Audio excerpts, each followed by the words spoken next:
अस्सलाम वालेकुम दोस्तों। मेरा नाम मोहम्मद मुबीन है और मैं आपकी खिदमत में इसलिए हाजिर हुआ हूँ क्योंकि आजकल इमरान खान साहब और मौजूदा हुकूमत के बारे में सोशल मीडिया पे हम बहुत ज़्यादा क्रिटिसिज्म देख रहे हैं कि हमारा मुल्क IMF के पास चला गया और हमारे कर्जे बढ़ गए और महंगाई बहुत ज़्यादा हो गई। तो इस सब पे क्रिटिसिज्म करने से पहले ये ज़रूरी है कि हम लोग समझें कि इकोनॉमी कैसे चलती है और हमारा मुल्क इस वक्त किस तरह की सिचुएशन से दो चार है और उससे निकलने के लिए हमें किस तरह के इकदामात करने पड़ेंगे और क्या ये एक दो दिन की बात है या इसके लिए हमें कोई भी हुकूमत हो उसको वक्त देना जरूरी है। दोस्तों, ये समझने के लिए कि इकोनॉमी कैसे चलती है मैं आपको एक घर की मिसाल दूंगा।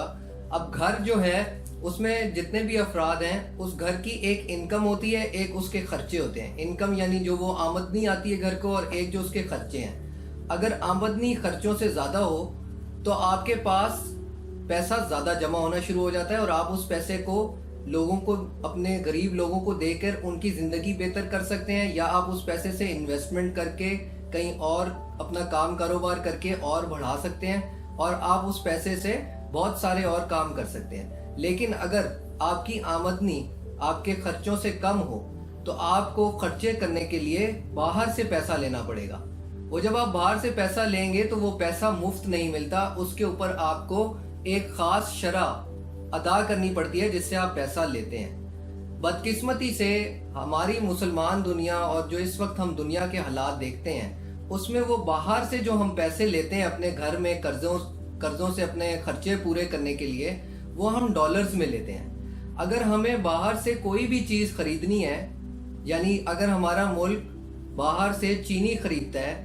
उसके पास चीनी कम है अपनी पैदावार, तो वो बाहर से रुपयों में चीनी नहीं खरीद सकता।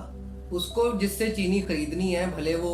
कोई बाहर अमेरिका से खरीदेगा, चाइना से खरीदेगा, किसी और मुल्क से खरीदेगा, तो वो चीनी खरीदने के लिए उसे डॉलर्स की जरूरत है। और वो डॉलर्स चूंकि उसकी अपनी करेंसी नहीं है तो वो डॉलर छाप नहीं सकता। ये भी मैं आगे चल के समझाऊंगा कि ये पैसे छापने से और इससे हमारे महंगाई पे क्या असर पड़ता है। लेकिन वो डॉलर ना छापने की वजह से उसे बाहर से कर्जा लेना पड़ता है।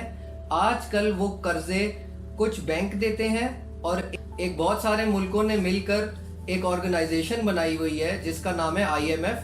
वो मुल्कों को कर्जा देती है। लेकिन जब आप किसी से अपने घर में कर्जा लेते हैं तो वो बंदा आपसे कुछ शराइत तय करता है कि अगर आप वो कर्जा वापस ना कर सके तो उसके अगेंस्ट आप उसको कुछ चीजें गिरवी रखवाते हैं। मिसाल के तौर पे आप एक बंदे से 10 लाख रुपए कर्जा लेते हैं तो आपसे वो ये बोलता है कि अगर आप ये 10 लाख रुपए मुझे वापस ना कर सके अगले 3 साल में तो आपकी जो गाड़ी है वो मैं ले लूंगा। क्योंकि वो गाड़ी आपकी अपनी मलकियत होती है तो वो और आप कर्जा ना वापस कर सके तो वो गाड़ी आपसे चली जाएगी। ये शराइत आप जब तय करते हैं तो ये जो IMF है जिसमें बहुत सारे मुल्कों की शिरकत हुई हुई है, वो सारे मुल्क मिलकर गवाह बनते हैं कि ये जो इन्होंने कर्जा लिया है अगर ये वापस ना कर सके तो आपके मुल्क ने उसके अगेंस्ट और या उसके ना वापस करने की सूरत में जो चीजें गिरवी रखवाई होती हैं उसमें आपकी मोटरवे, आपके डैम, आपके पोर्ट, आपके रेलवे की इनकम, आपके एयरपोर्ट्स जिनसे आमदनी आती है हुकूमत को, वो चीजें गिरवी रखवाई होती हैं। और अगर आप किसी भी स्टेज में, जिस तरह हमारे माजी में बहुत सारे लोगों ने ये बोला कि हम उनको बोल देंगे कि हम वापस नहीं करते, कर लो जो करना है, तो आप ऐसा नहीं कर सकते क्योंकि आपने कुछ एग्रीमेंट्स के ऊपर साइन किया होता है और बहुत सारे मुल्क मिलकर उसके ऊपर गवाह होते हैं, तो आपको वो एग्रीमेंट्स ऑनर करने पड़ते हैं।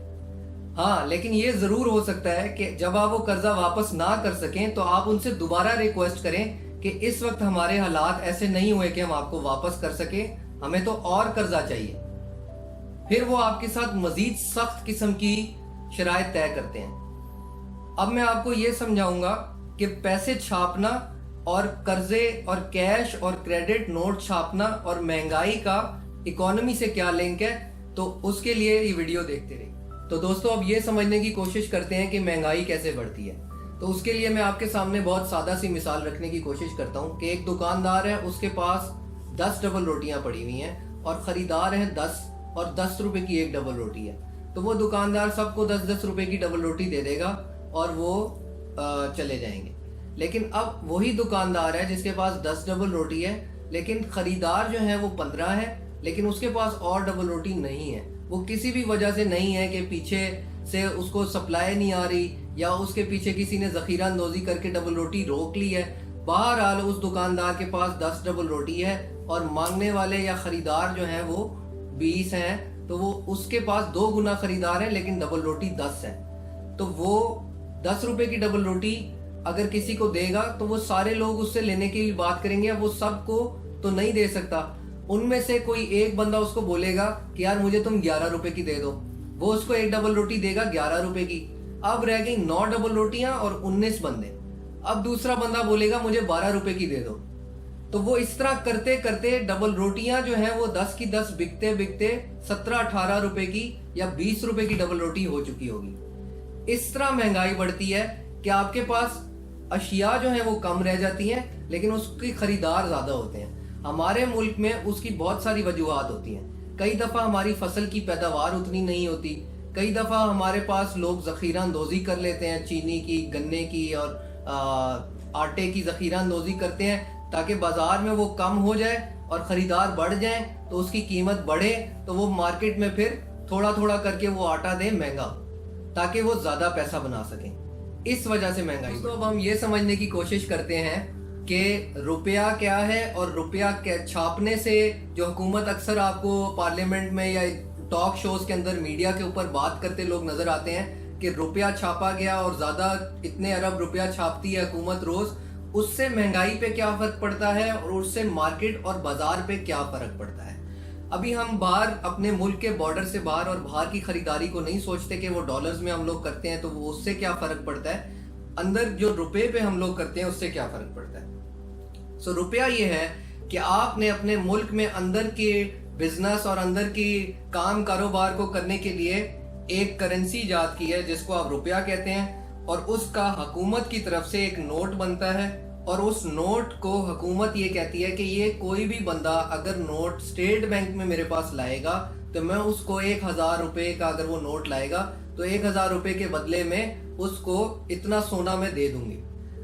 تو یہ حکومت اس وجہ سے اس نوٹ کی مارکیٹ میں ویلیو ہوتی ہے کہ آپ وہ نوٹ مجھے دیں گے تو میں اس کے بدلے آپ کو کچھ دے دوں گا، یا آپ دکان پہ جائیں گے تو اس نوٹ کے بدلے دکاندار آپ کو کچھ دے دے گا، کیونکہ اس دکاندار کو حکومت پاکستان کی طرف سے یہ اشورٹی ہے اور یہ اس کو یقین دہانی کرائی گئی ہے کہ وہ اس نوٹ کے بدلے حکومت سے جا کے سونا لے سکتا ہے، جس سونے سے وہ بعد میں اپنا کام کاروبار اسی طرح کر سکتا ہے جس طرح اس نوٹ سے کر سکتا ہے۔ لیکن جب آپ یہ نوٹ لے کر جائیں گے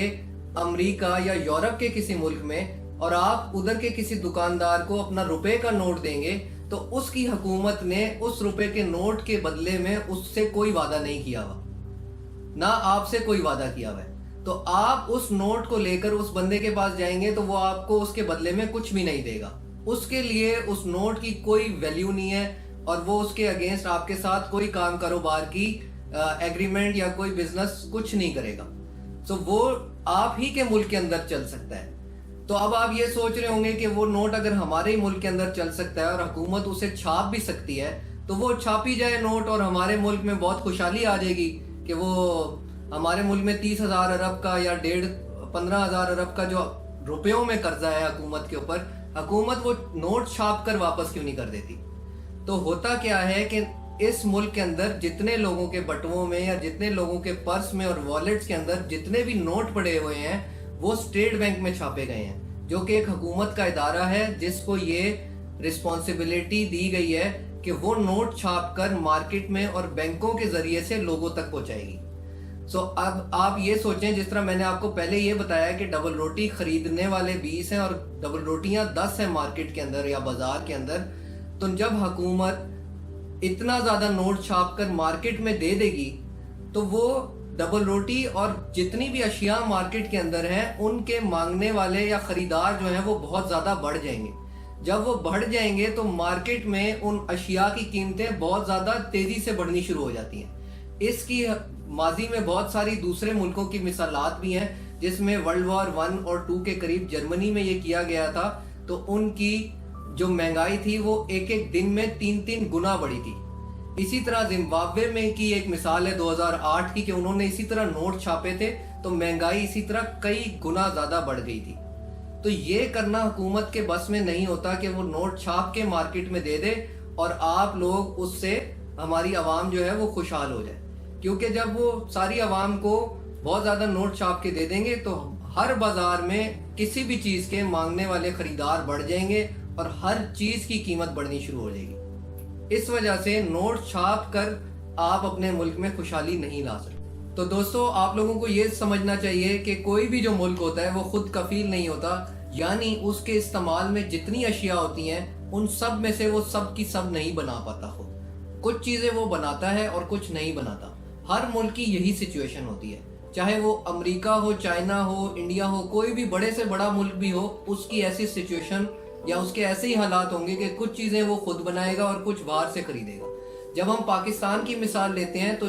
जो चीज़ें हम खुद बना सकते हैं उसमें हमारे खाने पीने की अशिया ज़्यादा हैं। हमारे पास फ्रूट होता है, हमारे पास आटा, चीनी और जितनी भी फसलें हैं, कपास है, ये सारी हमारी अपने मुल्क में उगाई जाती हैं और ये हम खुद बनाते हैं। लेकिन जब हमने इनको कहीं एक जगह से दूसरी जगह भेजना होता है, यानी जहाँ पे कपास उगी है वहाँ से जाएगी वो पूरे मुल्क में, तो उसके लिए आपको गाड़ी की, ट्रैक्टर की, बसों की और इन सब चीज़ों की ज़रूरत पड़ेगी। वो आप अपने मुल्क में नहीं बनाते तो आपको किसी और मुल्क से खरीदना पड़ता है। इसी तरह जो उस गाड़ी के अंदर पेट्रोल डलता है वो क्रूड ऑयल, यानी जो ज़मीन से खालिस तेल निकाला जाता है, उसकी ज़रूरत पड़ती है। वो आप अपने मुल्क में साफ तो ज़रूर करते हैं, यानी उस तेल से आप डीजल, पेट्रोल और मुख्तलिफ और किस्म के तेल ज़रूर बनाते हैं, लेकिन वो जो खालिस तेल ज़मीन से निकलता है वो आप अपने मुल्क में नहीं बनाते और वो आपको ख़रीदना पड़ता है मार्केट से, इंटरनेशनल, किसी सऊदी अरब से या अमेरिका से, या इंटरनेशनल मार्केट में बहुत सारे उसके बेचने वाले मुल्क मौजूद हैं। जिसको जब आप ये सुनते हैं कि इंटरनेशनल मार्केट में तेल के बैरल की कीमत बढ़ गई है तो आपको उसी कीमत पे वो खरीदना पड़ता है। और जब आप वो बढ़ी हुई कीमत के ऊपर तेल खरीदते हैं तो कोई भी ईमानदार तरीन हुकूमत भी होगी, उसको भी उस तेल को महंगा खरीदना पड़ेगा और अपने मुल्क में उसकी कीमत बढ़ानी पड़ेगी क्योंकि उसको बाहर से महंगा मिले। दोस्तों, अब ये समझने की ज़रूरत है कि जो हम ये देखते हैं कि डॉलर ऊपर जा रहा है और डॉलर ऊपर जा रहा है और हम बहुत ज़्यादा सुनते हैं और उससे परेशान होते हैं कि डॉलर कितना ऊपर चला गया तो हमारे साथ क्या होगा। इससे मुख्तलिफ तरीक़ों से फ़र्क पड़ता है, लेकिन सबसे पहले ये समझने की ज़रूरत है, जो हम लोग ये कहते हैं कि डॉलर नवाज शरीफ के दौर में 100 पे था और मुशर्रफ के दौर में 60 पे था, सारी उसकी जितना अरसा वो हुकूमत करता रहा डॉलर 60 पे रहा। फिर पीपल पार्टी आई तो वो डॉलर 100 पे चला गया और वो 100 पे रुक गया और फिर नवाज शरीफ ने वो डॉलर 3 से 3.5 साल 100 पे रोका रहा और उनकी हुकूमत से के जाने से पहले वो 128 और 30 पे चला गया। अब वो डॉलर 150 पे जब ऊपर जाता है और हम परेशान होते हैं कि डॉलर महंगा होता जा रहा है, वो कैसे होता है? तो बिल्कुल जिस तरह रुपया जो है वो स्टेट बैंक के थ्रू हुकूमत के कहने पर, या स्टेट बैंक उसका रिस्पॉन्सिबल इदारा है जो कि मार्केट में हर बैंक के जरिए से रुपया देता है। खुद से मार्केट में रुपया और डॉलर आते हैं, बिल्कुल हमारी आवाम के पास होते हैं, लेकिन उसका एक असल जो चैनल है जिसके थ्रू वो मार्केट को दिया जाता है, वो स्टेट बैंक जो है वो रुपया प्रिंट करके बैंकों को देता है और बैंकों के जरिए से वो आवाम में आ जाता है। इसी तरह से डॉलर भी स्टेट बैंक के थ्रू बैंकों में जाता है और बैंकों के जरिए से आवाम के पास आता है। और इसी तरह जब आप मार्केट में मनी चेंजर के पास जाते हैं जिसके पास डॉलर होते हैं, वो आपके रुपया लेता है और डॉलर आपको दे देता है। वो ऐसे ही है जिस तरह आप किसी दुकानदार के पास जाते हैं डबल रोटी लेने और उससे डबल रोटी खरीदते हैं, उसको रुपया दे देते हैं। लेकिन अगर आप यही रुपया लेकर जाएं किसी सऊदी अरब में या किसी और मुल्क में मनी चेंजर के पास, तो वो आपका रुपया देकर आपको अपने मुल्क की करेंसी नहीं देगा। वो आपको कोई और आपको डॉलर देंगे तो सारी दुनिया में आप डॉलर किसी भी मनी चेंजर को उस मुल्क के दें, वो आपको अपने मुल्क की करेंसी दे देगा, लेकिन रुपए के बदले नहीं देगा। इसी वजह से दुनिया में सबसे मकबूल और सबसे मानी जाने वाली जो करेंसी है जिसके जरिए आप चीज़ों की खरीदो फरोख्त कर सकते हैं, वो डॉलर है। तो आपके मनी चेंजर के पास डॉलर जो आता है वो बैंकों के जरिए से, स्टेट बैंक के जरिए से आता है। अब आप ये समझने की कोशिश करें कि मार्केट में जिस तरह डबल रोटी, आटा, चीनी कम और ज़्यादा हो जाता है, इसी तरह डॉलर भी कम और ज़्यादा हो जाता है। अब आप मनी चेंजर के पास गए, आपको $1 चाहिए था और मार्केट में उस वक्त $1 100 का मिलता है, तो आप 100 रुपए देंगे और उससे $1 ले लेंगे। लेकिन अब उस बंदे के पास एक ही डॉलर है और उससे लेने वाले जो हैं वो 10 बंदे चले जाते हैं, तो वो 100 रुपए में $1 सबको तो नहीं दे सकता। तो उनमें से कोई एक बंदा बोलेगा कि मुझे 110 रुपए का डॉलर दे दो, तो मैं तुम्हें 110 रुपए दे देता हूँ, तो वो उसको दे देगा। इस तरह से डॉलर की कीमत बढ़नी शुरू हो जाती है। अगर उसके पास $10 हो देने के लिए, तो वो 10 के 10 लोगों को 100 रुपए में $10 दे देगा और डॉलर की कीमत 100 रुपए ही रहेगी। अब आप ये समझने की कोशिश करें, उसके पास डॉलर तो कम हो गए, लेकिन आपके लोगों को और आपके जो कारोबार करने वाले लोग हैं उनको बाहर से खरीदारी करने के लिए डॉलर चाहिए और वो हुकूमत के जरिए से खरीदते हैं। हुकूमत के पास डॉलर कम हो गए हैं और उसकी वजह से रुपए की कीमत बढ़नी शुरू हो गई है। तो हुकूमत को डॉलर देना है मार्केट में, उसके लिए भी हुकूमत ने बाहर से कर्जे की सूरत में डॉलर हुकूमत कर्जा लेकर मुल्क में डॉलर की मिकदार पूरी करती है, तो वो डॉलर उसको बाहर से खरीदारी करने के लिए अगर 10 अरब चाहिए था और उसने 10 अरब का कर्जा लिया है, तो वो 10 का 10 अरब से शरह सूद भी तो आपको अदा करनी है। जो उसकी 2%, 5% जो भी उसके ऊपर सूद है वो आपको अदा करना है। तो आप 10 अरब डॉलर से 10 अरब इंपोर्ट या 10 अरब की खरीदारी नहीं कर सकते। आपको 10 अरब की खरीदारी पूरी करने के लिए तकरीबन 10.5 अरब का लोन लेना पड़ेगा। जब आप ये करते हैं तो ये इससे रुपए की वैल्यू कैसे लिंक होती है कि आपके मुल्क में अगर 1000 नोट है रुपए के और $1000 है हुकूमत के पास, तो फी डॉलर $1 का होगा। लेकिन वक्त के साथ क्या होता है, क्योंकि आप बाहर से खरीदारी डॉलर में करते हैं और आपकी पैदावार कम होती जाती है, तो आपके पास रुपए बढ़ते जाते हैं, हुकूमत रुपए छापती रहती है, लेकिन उतने डॉलर कमा नहीं पाती क्योंकि उसकी बाहर की पैदावार और इतना माल वो नहीं बेच पा रही कि वो उतने ही डॉलर मार्केट में जमा रख सके। सो वो उसके पास डॉलर तो कम होने शुरू हो जाते हैं क्योंकि वो बेचती कम है, लेकिन वो रुपए उतने ही छापती रहती है और मार्केट में देती रहती है। तो वक्त के साथ ये होता है कि $1000 के पीछे मार्केट में 2000 रुपया होता है, फिर वो 10,000 हो जाता है। जिस शरह से वो रुपया मार्केट में हुकूमत ज्यादा प्रिंट करती जाती है और छापती जाती है, उसी शरह के हिसाब से आपका डॉलर जो है वो ज्यादा महंगा होता जाता है और उसको पूरा करने के लिए हुकूमत कर्जा लेती है, जिसके जरिए से आप पर मजीद दबाव बढ़ जाता है क्योंकि आपको डॉलर तो पूरा रखना ही है, लेकिन फिर उसके ऊपर सूद भी अदा करना है। इससे हुकूमत निकलने के लिए जो तरीके इस्तेमाल करती हैं वो ये है कि जब वो कर्जा लेती है तो वो मुल्क में मुख्तलिफ चीजों की पैदावार और अपनी इंडस्ट्री जो है वो बनाती है। फॉर एग्जाम्पल, आप $2 अरब लेकर अपनी स्टील मिल को ठीक कर देते हैं, तो आप उससे स्टील बना के जब बाहर बेचेंगे वो डॉलर्स में बेचेंगे और शायद वो $2 अरब से ज्यादा का बेच सकें आप उससे जो स्टील बनाते हैं, तो वो आपको डॉलर कमा के देना शुरू कर देगी। इस तरह से आप अपने मुल्क के डॉलर्स को बैलेंस करते हैं और अपनी एक्सपोर्ट यानी जो आप चीजें बाहर बेचते हैं डॉलर्स के अंदर, वो जब आप बढ़ानी शुरू करते हैं तो आपके पास डॉलर आने शुरू हो जाते हैं। तो अगर आप लोगों को ये समझाना हो कि हम वापस 150 रुपए से रुपए को 100 रुपए पर कैसे लाएंगे, तो आप ये समझ लें कि इस वक्त आपके स्टेट बैंक के पास $1 पड़ा हुआ है और मार्केट में 150 रुपया पड़ा हुआ है। जब आपके पास $2 हो जाएगा और मार्केट में रुपया 150 ही होगा, तो 75 रुपए का $1 हो जाएगा। तो ये समझना आप लोगों की जरूरी है कि वो जो कर्जा हुकूमतें लेती रही हैं पिछली वाली, वो उस कर्जे से मोटरवे और सड़कें और रेलवे और इस तरह की चीजें बनाती रही हैं, जबकि जो आपकी असल अशिया बनानी चाहिए थी उनको और जो फैक्ट्रियां जिन चीजों की बनानी चाहिए थी, सनतें लगानी चाहिए थी, वो स्टील था। उसमें उनके लिए उनको करना चाहिए था कि वो अपनी कपड़े की जो इंडस्ट्री और सनतें हैं वो बेहतर बनाती, जिससे आप चीज अपने मुल्क की कपास बनाई हुई उगाई हुई कपास को एक महंगा कपड़ा बनाकर बाहर डॉलर में बेचते तो आपके पास डॉलर आता। लेकिन उन हुकूमतों ने कर्जे लेने के बाद एयरपोर्ट और मोटरवे और इस तरह की चीजें बनाई जो पैसा कमा कर डॉलर्स में नहीं दे सकती आपको। तो आपका डॉलर का खसारा बढ़ता गया और आपके पास पैसे कम रह गए। اب اس حکومت کے اوپر یہی دباؤ ہے کہ اتنے ڈالر آپ لوگ قرضے کی صورت میں لے چکے ہیں، تقریباً 100 ارب ڈالر اس وقت حکومت پہ قرضہ چڑھا ہوا ہے. تو وہ 100 ارب ڈالر جو آپ نے دینا ہے وہ آپ نے کہیں سے پیدا کرنا ہے یا کہیں سے اس کو کسی طریقے سے کمانا ہے تاکہ آپ وہ واپس کر سکیں. اگر آپ یہ نہیں کر پائیں گے تو آپ مسلسل ڈالرز کے قرضے لیتے رہیں گے اور وقت کے ساتھ ساتھ آپ کے جو قومی اثاثے ہیں وہ انہی اداروں کے ذریعے سے ان ملکوں کے ہو جائیں گے جو وہ ادارے چلاتے ہیں. تو آپ کو یہ سمجھنے کی ضرورت ہے کہ کوئی بھی حکومت ہو، اس پر 100 ارب ڈالر کا اگر قرضہ چڑھا ہوا ہے، اس نے کوئی چیزیں یا صنعتیں ایسی لگا کے باہر سے ڈالر کمانا ہے. اگر اس کی مثال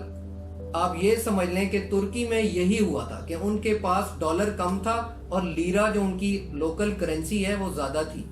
تو ان کے جو صدر صاحب ہیں انہوں نے اپنی عوام سے یہ درخواست کی، جن کے پاس اور جو باہر بھی لوگ بہت زیادہ ہوتے ہیں جن کے پاس ڈالر موجود ہوتے ہیں، ان سے یہ درخواست کی کہ آپ ہمارے بینک کو ڈالرز دینے شروع کریں اور اس کے بدلے میں ہم سے لیرا لے لیں جو آپ ملک کے اندر استعمال کر سکتے ہیں. تو ان کی عوام نے یہ بات سنی اور انہوں نے جو ان کے پاس کیش کی فارم میں ڈالر موجود تھا، جو لوکل عوام تھی اور جو باہر رہنے والے ترک تھے جو باہر سے کماتے تھے ڈالر، انہوں نے اپنی سیونگز جو ہیں جو بچت کی ہوئی تھی وہ ڈالرز کی فارم میں ترکی کو دی، جس کی وجہ سے ان کی لیرا کی گرتی ہوئی ویلیو جو ہے وہ کنٹرول ہو گئی. لیکن ہماری عوام نے جیسے یہ سنا کہ ڈالر اوپر جانا شروع ہو گیا ہے تو یہ مارکیٹ سے جا کے ڈالر خریدنے شروع کر کے ذخیرہ کرنے لگ جاتے ہیں. تو بالکل اسی طرح جس طرح آپ آٹا اور چینی کو ذخیرہ کر کے مارکیٹ میں کم کر دیتے ہیں پھر مہنگا کرنے کے بعد بیچتے ہیں، اسی طرح اس وقت آپ کی مارکیٹ میں ڈالر کم ہو گئے ہیں کیونکہ عوام نے، اور خاص طور پر جو بڑے بڑے ہمارے صنعت کار اور انڈسٹریلسٹ ہیں اور جو امیر لوگ ہیں، امیر طبقہ ہے، ان کے پاس جو روپیہ تھا انہوں نے اس کے بدلے میں ڈالر خرید کے رکھا ہوا ہے، جس کی وجہ سے آپ کے پاس ڈالر کم ہو گیا ہے. تو سب سے جلدی نکلنے کا طریقہ اس بحران سے یہ ہے کہ جو ہمارے بیرون ملک پاکستانی ہیں اور جو ہمارے اندرون ملک پاکستانی ہیں، ان کے پاس جتنی بچت ڈالرز کے اندر موجود ہے وہ اس کو جائیں بینکوں میں دیں اور اس کے بدلے میں اتنی ہی قیمت کا روپیہ لے لیں. تو وہ ملک کے اندر تو جو چاہیں خرید سکتے ہیں، لیکن ہماری حکومت کے پاس ڈالر آ جائے گا تاکہ وہ باہر سے اس سے اپنا خریداری کو کنٹرول کر سکیں. اور ڈالر کی قیمت بڑھانے کا ایک اور طریقہ یہ ہے کہ جب ہماری حکومت، جو پچھلی حکومتیں تھیں، انہوں نے ڈالر کے قرضے لیے اور وہ قرضے لے کر بینک میں رکھے، لیکن پھر انہوں نے روپیوں کے اندر ہمارے کانٹریکٹرز کو، جو آپ سنتے ہیں کہ پچھلی حکومتوں نے فلانے کسی کانٹریکٹ کے اندر کرپشن کی ہے، موٹر وے کے اندر اتنے ارب کی کرپشن کی ہے، تو وہ کیا ہوتا ہے، وہ ٹھیکیدار جس کو وہ پروجیکٹ ملتا ہے، اگر وہ 100 ارب کا روپے کا پروجیکٹ انہوں نے دیا اور اس سے 25 ارب روپے کمیشن طے کیا کہ وہ 25 ارب ان کو دے گا، تو وہ 25 ارب ان کو کیش میں دیتا ہے، وہ بینکوں میں نہیں ہوتا. وہ جب کیش میں 25 ارب ان کو دیا اس نے، تو وہ چونکہ ان کو پتا ہے وہ یہاں پر ان کو وہ پیسہ پکڑا جائے گا تو واپس کرنا پڑے گا، تو ان کو وہ پیسہ باہر لے کے جانا ہے. اگر وہ 25 ارب روپے باہر لے کر چلے جائیں ہمارے حکمران، بھلے کیش ہی لے کر چلے جائیں کسی بھی ذریعے سے، تو وہ ان کے کسی کام کا نہیں. باہر انہوں نے کچھ بھی خریدنا ہے، کوئی اثاثہ بنانا ہے، کوئی فلیٹ خریدنا ہے، کوئی پلاٹ خریدنا ہے، انہیں ڈالرز میں خریدنا ہے، تو وہ کیش کے ذریعے سے مارکیٹ میں واپس اس کیش سے ڈالر خریدتے ہیں اور وہ ڈالر رکھ لیتے ہیں اپنے پاس، اور وہ ڈالر کیش تھوڑا تھوڑا کر کے باہر بھجوا دیتے ہیں. اور اس کے بہت سارے طریقے ہیں، بینک کے ذریعے بھی ہو جاتا ہے، جو آپ ایک آج کل سن رہے ہیں کیس اومنی گروپ کا اور پیپل پارٹی کے زرداری صاحب کا آپ لوگ کیس سن رہے ہیں، وہ یہی ہوتا ہے کہ وہ روپے سے ڈالر ان کو بدلنا ضروری ہوتا ہے تاکہ وہ ڈالر باہر لے کے جائیں، اور جب وہ باہر لے جاتے ہیں ڈالر تو وہ اس سے اثاثے خرید لیتے ہیں جس سے وہ اپنی کمائی کر سکتے ہیں. اور مارکیٹ سے چونکہ آپ کو ڈالر چاہیے تھا وہ کم ہو جاتا ہے. تو یہ اگلی حکومتوں کے لیے ایک چیلنج چھوڑ کے چلے جاتے ہیں کہ اپنے دور میں تو 10 ارب ڈالر انہوں نے قرضہ لیا اور وہ قرضے کے بدلے روپیوں سے واپس ڈالر کنورٹ کیا اور لوٹ کے چلے گئے، تو دوسری حکومتوں کے لیے مسئلہ بنا کے چلے گئے. اس وقت اس حکومت نے صرف 10 ارب ڈالر پچھلے قرضے واپس کرنے کے لیے ان کو لینا پڑا ہے. نواز شریف حکومت کے دور میں 2013 سے 2018 تک 35 ارب ڈالر کا قرضہ لیا گیا ہے۔ اب اگر آپ لوگ یہ سوچیں کہ 35 ارب ڈالر کا انہوں نے بنایا کیا ملک کے اندر، تو وہ آپ 2-4 گنی ہوئی چیزیں بتا سکتے ہیں۔ تو سینسیبل حکومت یہ ہے جو بھلے 35 ارب ڈالر کا قرضہ لے لے، لیکن اس سے پھر ایسی چیزیں بنائے، کوئی ڈیم بنائے، کوئی ایسی چیزیں بنائے جو ملک کے لیے اگلے 30 سے 40 سال کے لیے فائدہ مند ہو سکے، جو کہ پچھلی حکومتوں نے نہیں کیا۔ تو یہ کرپشن کے ذریعے آپ ڈالر کو مارکیٹ سے کم کر دیتے ہیں، جس کے ذریعے آپ پھر اپنی بعد کی بھی سیاست کو پلان کر لیتے ہیں، کیونکہ یہ چھوٹا مسئلہ نہیں ہے۔ عمران خان کی حکومت کو اور ان کی پی ٹی آئی کی حکومت کو اس سے نکلنے کے لیے 5 سال تو صرف ان کی چیزیں غلط جو کر کے گئے ہیں وہ صحیح کرنے کے لیے چاہیے۔ تو ہمیں اگر آپ لوگ یہ سمجھنا چاہتے ہیں کہ ہم انہی کو کیوں دیں، تو اس کا جواب صرف یہ ہے کہ وہ آپ صرف یہ دیکھیں کہ 5 سال کے بعد اگر پی ٹی آئی کی لیڈرشپ میں اثاثوں کا اسی طرح کا فرق آپ کو نظر آئے جس طرح پچھلی حکومتوں کا ہمیں نظر آیا، تو آپ ان کو بالکل ووٹ نہ دیں۔ صرف اس چیز کے اوپر اس حکومت کو آپ جج کیجئے، کیا انہوں نے ایمانداری سے کام کیا یا یہ بھی اسی طرح لوٹتے رہے اور قرضے لے کر لوٹ کے چلے گئے۔ اگر یہ لوٹ کر نہیں جاتے تو آپ لوگوں کو یہ سمجھنے کی ضرورت ہے کہ ان کو آپ کے ملک کو 10 سے 15 سال چاہیے صرف اس بحران سے نکلنے کے لیے جو پچھلے 50 سال سے چلتا آ رہا ہے۔ تو آپ صرف یہ دیکھیے گا کہ کیا یہ ملک کے ساتھ نیک نیتی سے کام کرتے نظر آتے ہیں اور کیا ان کے اثاثے بڑھتے ہیں یا کم ہوتے ہیں۔ اگر بڑھتے ہیں تو آپ کو حق حاصل ہے کہ آپ ان سے سوال کریں، اور دوسری لیڈرشپ کو اور اپوزیشن کو حق حاصل ہے کہ وہ ان کے اوپر کیس کر کے انہی ٹھیکوں کو اسی طرح انویسٹیگیٹ کریں جس طرح ان کے خلاف کیا جا رہا ہے۔ لیکن یہ کہنا کہ یہ حکومت فیل ہے اور یہ نہیں ہے، تو آپ کے پاس اس کے علاوہ اور کیا آپشن ہے؟ اگر آپ عمران خان کو آزماتے نہیں ہیں تو آخری آپشن ہمارے پاس وہی ہے جو پیچھے ہم فیس کرتے آئے ہیں، کہ آپ فوج کو بول دیں کہ فوج آ کے چلائے، لیکن فوج آ کے نہیں چلا سکتی۔ آپ لوگ انڈیا کی مثال کو جو پچھلے دنوں ایک جنگ ہونے والی تھی، اسی سے یہ اندازہ لگا لیں کہ اگر یہ حکومت فوجوں کے ساتھ مل کر اس کو اس طرح سے ہینڈل نہ کرتی جس طرح انہوں نے کیا تھا، تو یہ بالکل 65 یا 71 کی طرح کی ایک جنگ ہو سکتی تھی۔ لیکن انہوں نے انٹرنیشنلی اس کو بہت اچھے طریقے سے نہ صرف ہینڈل کیا، بلکہ آپ لوگوں نے یہ دیکھا کہ ہمارے ملک کی نہ صرف ویلیو میں اضافہ ہوا، اور بلکہ انہوں نے بہت اچھے طریقے سے اس جنگ کو ختم بھی کر دیا۔ وہ ایک مثال ایسی ہے جس کو آپ یہ سوچ کے اور جس کو آپ دیکھ کر اس حکومت کو جج کر سکتے ہیں۔ تو اس سب کے ساتھ میں آپ سے اجازت چاہتا ہوں۔ جس پلیٹ فارم کے ذریعے سے میں آپ سے بات کر رہا ہوں وہ ہے یونیکارن وینچرز، اور یونیکارن وینچرز کے ذریعے ہم لوگ اویئرنیس بنانے کی کوشش کر رہے ہیں تاکہ لوگوں کو اکانومکس اور ملک کے جس طرح سے حالات چلتے ہیں وہ سمجھ میں آئیں، اور ہم ویسے جو ہے عام عوام اور مختلف اسٹوڈنٹس کے ساتھ بزنس وینچرز کرنے کی کوشش کرتے ہیں تاکہ ہم لوگ ایک کاروباری پارٹنرشپ کے ذریعے لوگوں کو مالی فائدہ پہنچا سکیں۔ آپ لوگ اس ویڈیو کے نیچے دیے گئے لنک کو ضرور لائک کیجئے، اور اس کے ذریعے ہمارے فیس بک پیج کو ضرور لائک کیجئے، اور اس ویڈیو کو شیئر کریں تاکہ لوگوں کے اندر یہ شعور پیدا ہو کہ ملک کیسے چلایا جاتا ہے اور اصل میں ایسے کیا مسائل ہیں جو ہمارے ملک کو پیش ہیں، اور ہمیں صبر و تحمل کے ساتھ کام لینا چاہیے۔ بہت بہت شکریہ۔